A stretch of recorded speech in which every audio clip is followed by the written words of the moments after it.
মাত্র একটা ডিম দিয়ে গ্যাসের চুলায় ফ্রাই প্যানে সুপার সফট অনেক বেশি chocolatey chocolate muffin cake recipe share করব।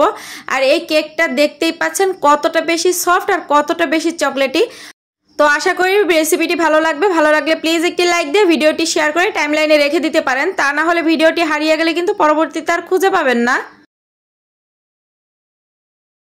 একটা মিক্সিং বোলে রুম টেম্পারেচারে থাকা একটা ডিম নিয়ে নিয়েছি।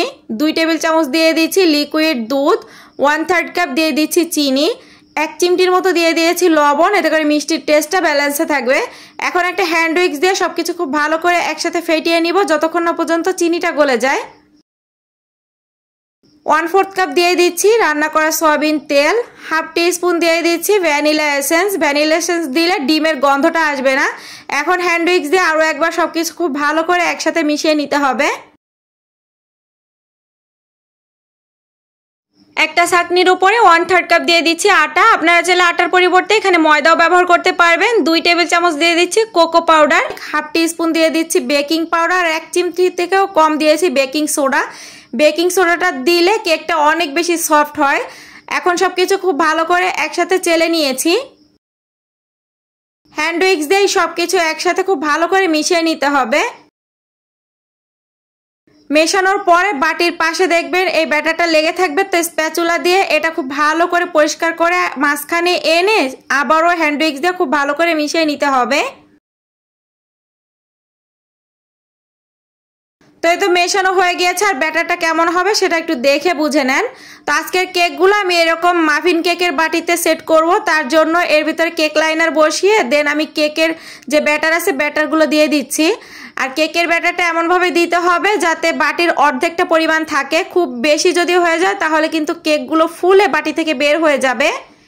উপর থেকে আমি বেশ কতগুলো করে চকলেট চিপস দিয়ে দিচ্ছি, এতে করে এই কেকটা খেতে অনেক বেশি চকলেটি হবে আর অনেক বেশি ফ্লেভারফুল হবে। তো সবগুলো বাটি আমি এইভাবেই সাজিয়ে নিয়েছি। এখন এই বাটিগুলো আমি একটা ফ্রাই প্যানের ভিতরে বসিয়ে নিচ্ছি। সামান্য কিছুটা ব্যাটার আমি এরকম একটা সিরামিকের বাটিতে দিয়ে দিয়েছি। দেন ঢাকনা দিয়ে ঢেকে এর ভিতরে যে একটা ছিদ্র আছে এটা একটা টিস্যু দিয়ে লক করে দিচ্ছি। এখন আপনাদেরকে চুলার আঁচটা দেখিয়ে দিচ্ছি। চুলার আঁচ লো মিডিয়ামের মাঝামাঝি রেখে এই কেকটা 18 থেকে 20 মিনিটের মতন বেক করে নিব। এর থেকে বেশি বেক করার কোনো প্রয়োজন হবে না। তো দেখতেই পাচ্ছেন কেকগুলো কত সুন্দর করে ফুলেছে। এখন একটা কাঠি দিয়ে আমি চেক করে দেখে নিচ্ছি। চেক করার প্রয়োজন হয় না, তারপর আপনাদেরকে দেখিয়ে দিলাম যে কাঠিটা এরকম ক্লিন আসলে বুঝতে হবে যে কেকগুলো খুব ভালো করে হয়ে গিয়েছে। কেক ব্যাটার দেওয়ার পরে কাঠি দিয়ে কেকের ব্যাটারটা একটু নেড়ে চেড়ে দিবেন, তাহলে এরকম আর ছিদ্র ছিদ্র হবে না। আমার খেয়াল ছিল না, এই জন্য কেকের বাবলগুলো থেকে গিয়েছিল কারণে কেকের ভেতরটা এমন ছিদ্র ছিদ্র রয়ে গিয়েছে। তো এই কেকগুলো কিন্তু খুব ইজিভাবে বাটি থেকে আলাদা করে নেওয়া যায়। আর কেকটা কতটা বেশি সফট হয়েছে সেটা তো দেখতেই পাচ্ছেন। একটু বেশি করে এই চকলেট মাফিন কেকগুলো বানিয়ে রাখলে বাচ্চারা কিন্তু অনেক বেশি পছন্দ করে খাবে, আর টিফিন নিয়েও আপনাদেরকে চিন্তা করতে হবে না।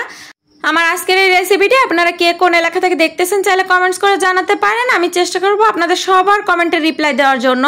দেখা হচ্ছে নেক্সট কোনো রেসিপি নিয়ে। ততক্ষণ সবাই ভালো থাকবেন, সবাই সবার জন্য দোয়া করবেন। আজকের মতন বিদায় নিচ্ছি। Tata, bye bye.